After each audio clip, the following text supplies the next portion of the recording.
What's your current assessment of the global economy and financial markets? The global world system, the entire status quo, is entering a new era, which I call an era of scarcity, which is different categorically from the era that we've had for 75 years of abundance. And the abundance has not just been in that there's plenty of resources, it's also been affordable, like it's been low cost. And so as costs rise for a variety of reasons and scarcity impacts the global economy, then this sort of model of growth at any cost is broken. It's not going to work anymore. We're in this vast, complex transition of eras. And of course, that's very confusing and complex because people who are benefiting from the current system are going to fight to keep it as it is, right?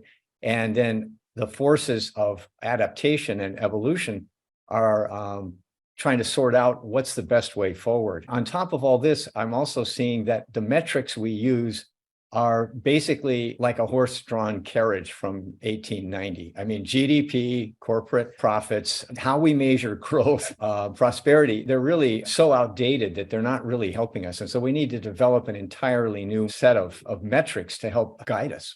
We're in this vast, complex transition of eras. And of course, that's very confusing and complex because people who are benefiting from the current system are going to fight to keep it as it is, right?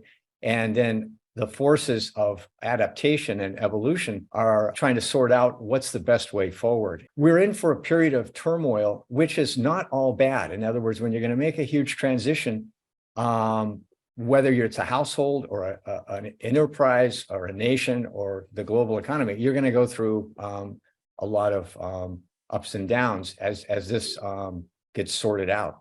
And there'll be winners and losers, and that's really what we're talking about today. Okay, yeah. And of course, the intent of this channel and this whole video here is to try to give people enough insight so that we're increasing their odds of being on the winner side of that transition. All right, Charles, so we got a tall order here because we're going to be trying to pack the messages of several books you've written into a single interview here. I'm going to do my best. We might need to bring you back on to get to whatever we can't get into in this discussion here. But one of the things that your recent writings have really focused on is the difference between kind of navigating by ideology versus navigating by a systemic approach. And maybe that's the fat pitch that I can just toss you here at the beginning and let you sort of explain the differences of the two and why consciously making the choice to focus on one versus the other is probably going to be a huge determinant of your destiny in this transition. Yeah, that's a great topic. And of course, we're all prone to having our own sort of if not biases, then preferences that fit our value system and experience. And so the thing about ideologies is they're kind of quick and dirty. You kind of buy into the idea that if this is ideal were only reached, everything would be great. So we see that in socialism, capitalism, Bitcoin, everybody's, if only it was implemented correctly, everything would be fantastic. But the real world is actually much more closely a system. In other words, there's inputs, and then there's processes that go on that work on those inputs, and then you get an output. That to me makes a lot more sense in terms of trying to be predictive in a useful fashion, right?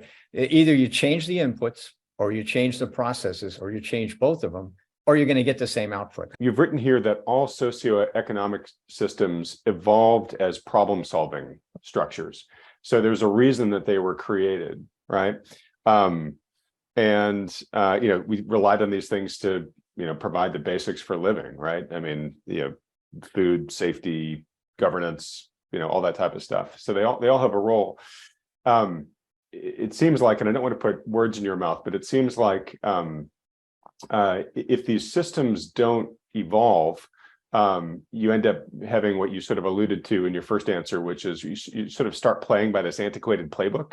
And the rule book you're using isn't appropriate for your present, which then isn't creating the foundation for the future that you want here. And it seems to me that a lot of the problems that we have is when the system sort of gets set in a certain way, and then, as you said, sort of everyone that benefits from it is trying desperately to maintain the status quo and keep it from changing. And usually the more that conflict builds, it's enriching those that are controlling the status quo, and it's diminishing the prospects of those that aren't. And there's a number of different systems that we can and probably will talk about in this discussion.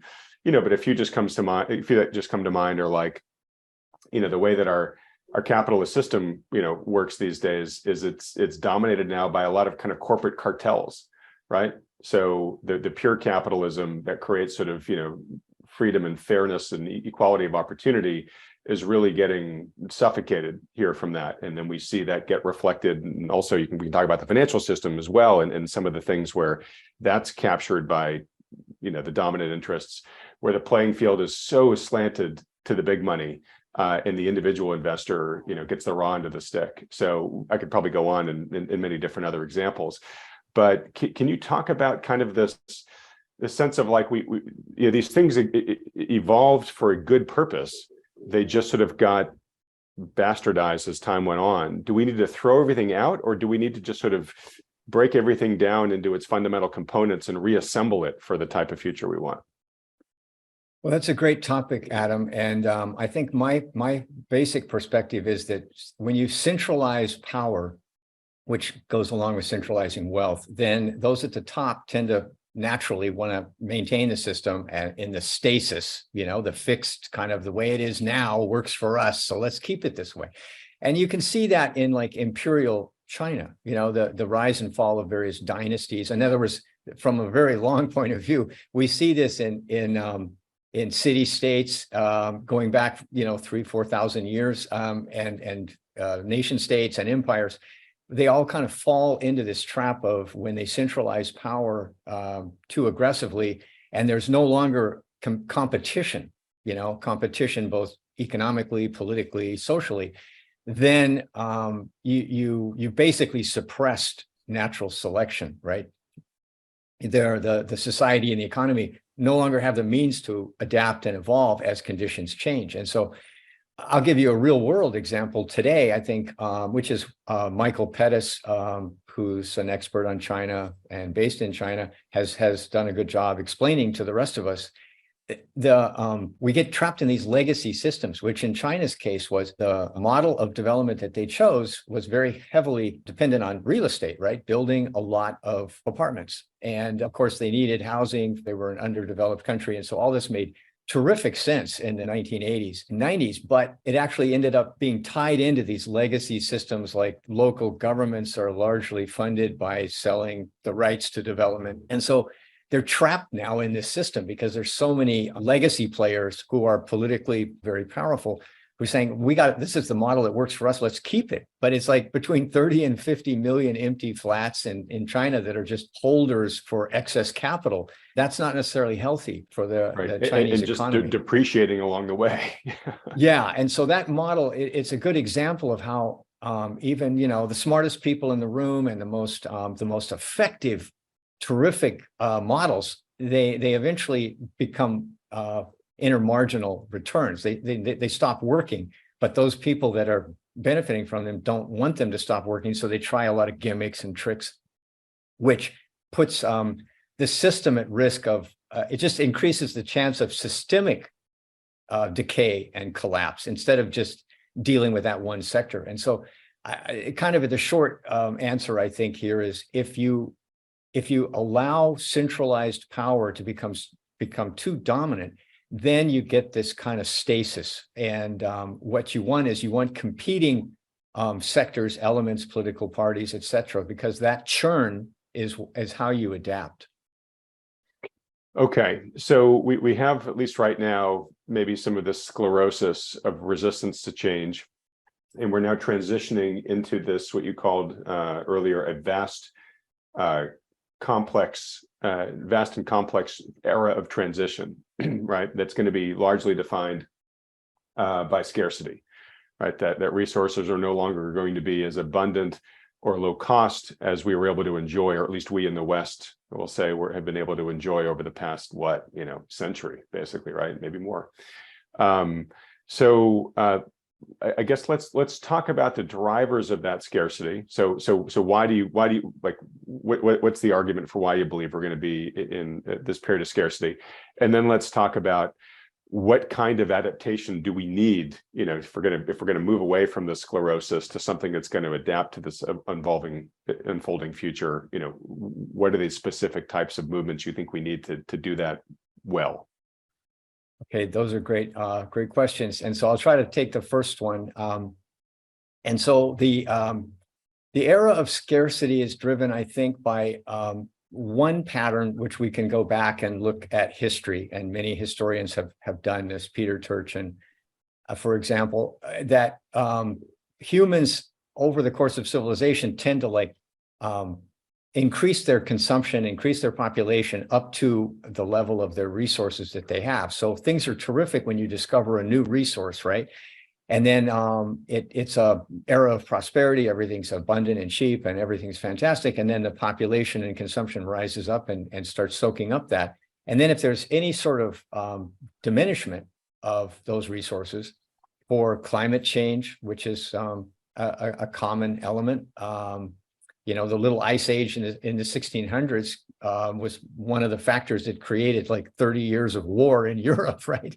And so we see that these changes occur, and it's on an almost a cyclical basis, right? And so there's that element of human history. Then there's the other part of we've become so good at consuming vast resources that we're depleting the cheap, easy stuff.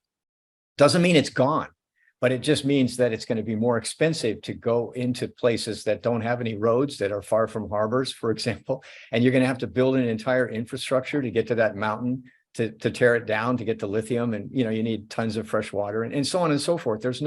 All the easy stuff's been done. And so there's that. And then there's geopolitical tension, which is also a historical pattern.